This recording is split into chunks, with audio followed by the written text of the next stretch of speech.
Coucou tout le monde, je suis ravie de vous retrouver dans une nouvelle vidéo. Et avant de commencer cette vidéo, je voulais particulièrement remercier tous les nouveaux abonnés qui viennent de rejoindre ma chaîne.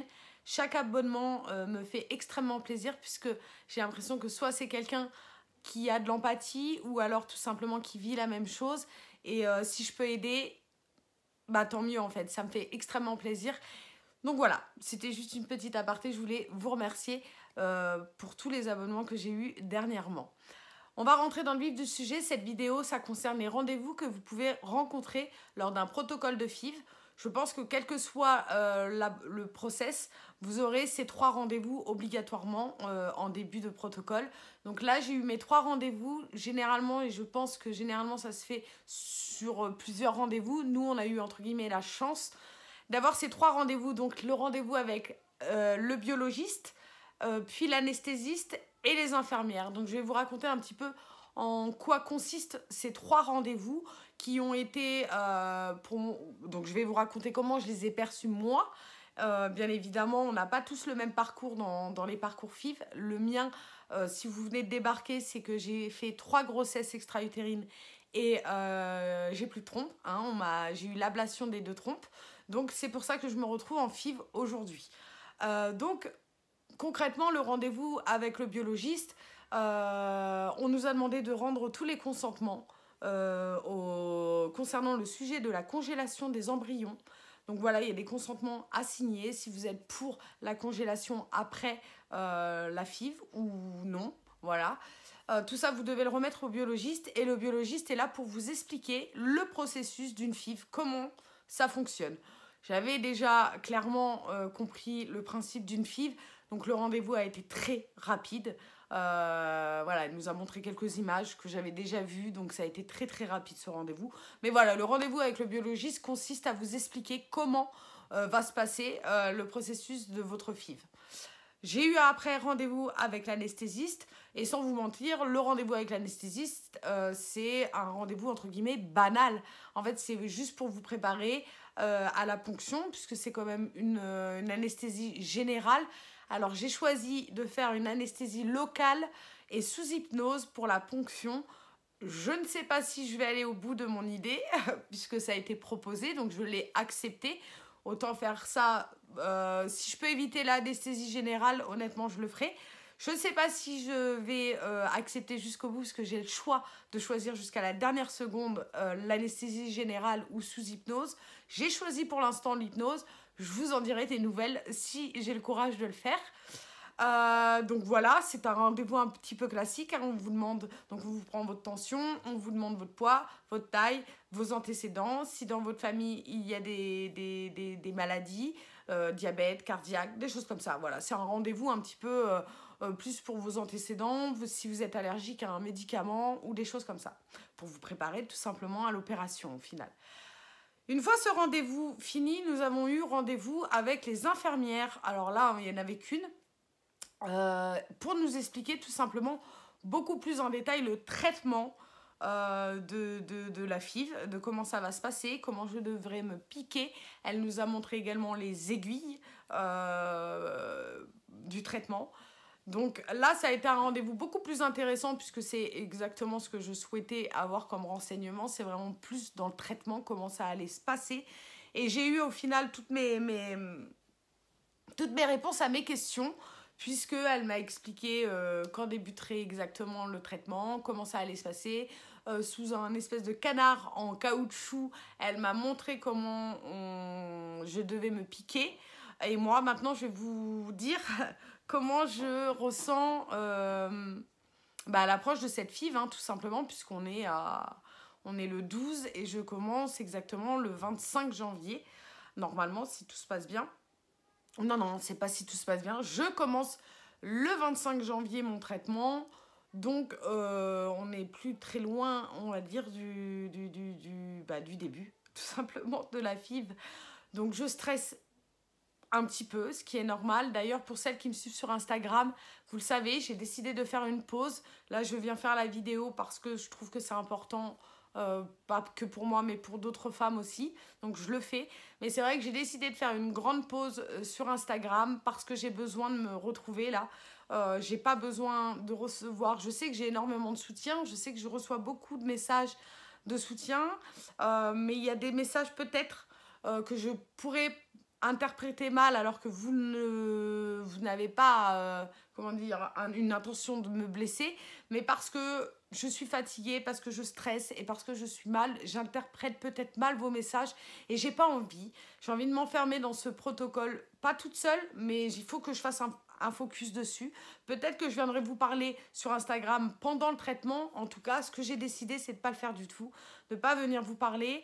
Et comme sur YouTube, après cette vidéo-là, je pense que vous n'aurez pas d'autres nouvelles qu'à l'annonce de la fin du traitement, si ça a fonctionné ou pas, parce que je pense que j'ai besoin de me retrouver et de ne pas recevoir des messages que je ne voudrais pas recevoir. Tout simplement, c'est pour me protéger. Je pense que vous pouvez totalement le comprendre et je pense qu'au fond de vous, vous vous dites, elle a raison, il faut vraiment qu'elle s'enferme dans son truc et qu'elle fasse son truc. C'est ce que je fais.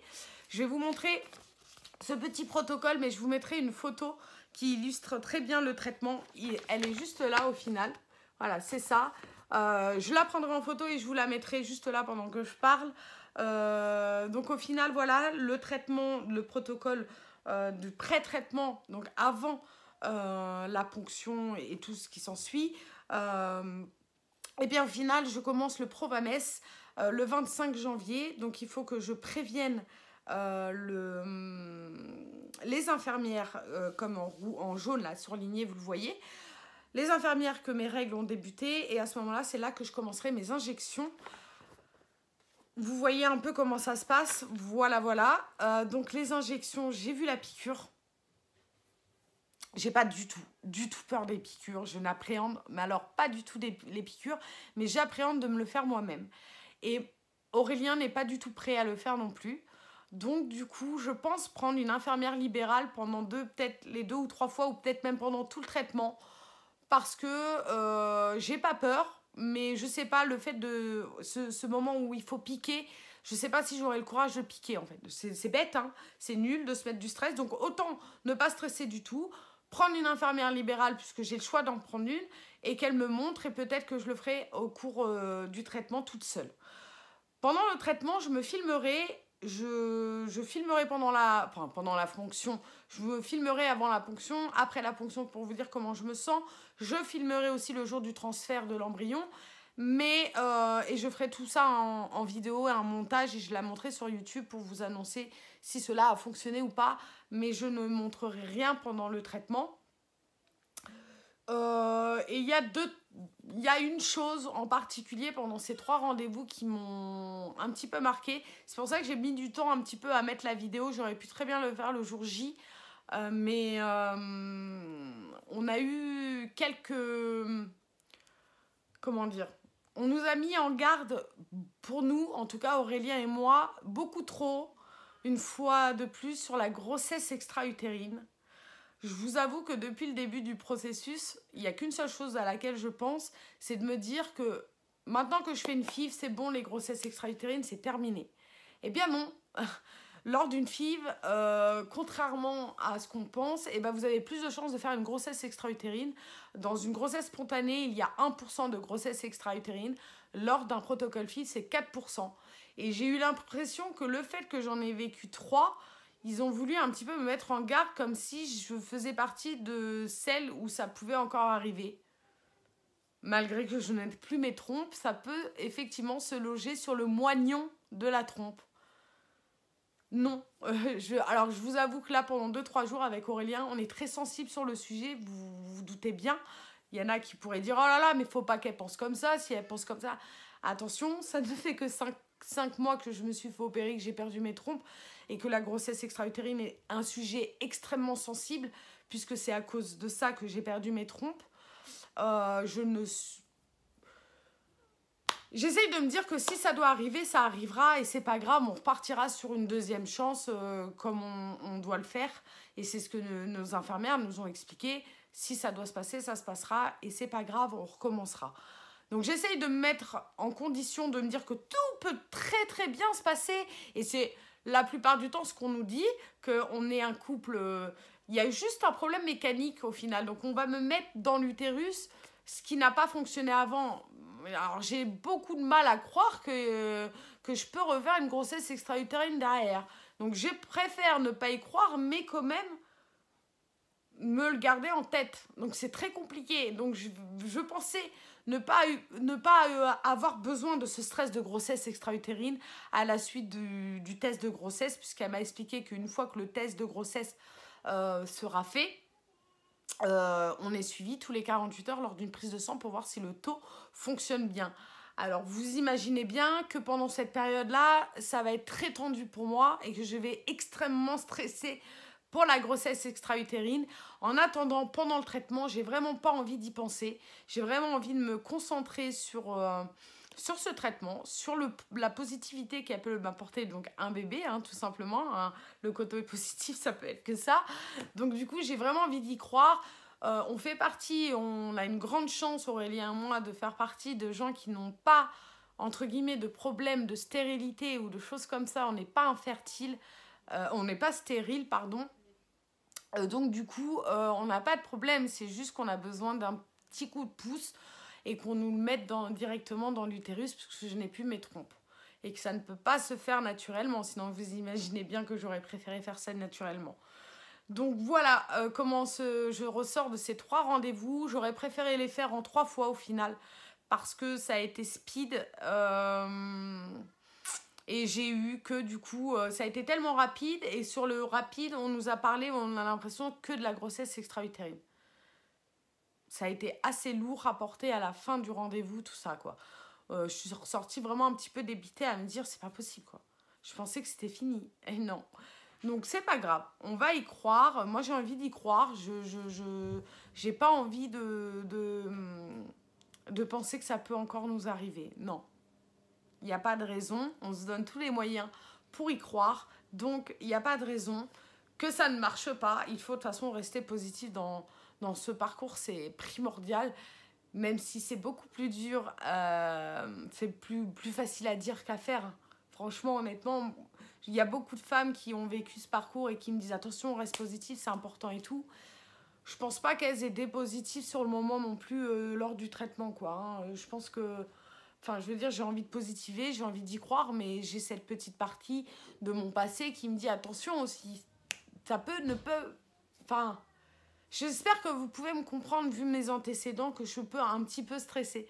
Voilà, j'ai pas envie de recevoir plein de messages en disant « Oh là là, mais si tu pars comme ça, c'est foutu ». Voilà pourquoi je fais cette pause aussi sur YouTube.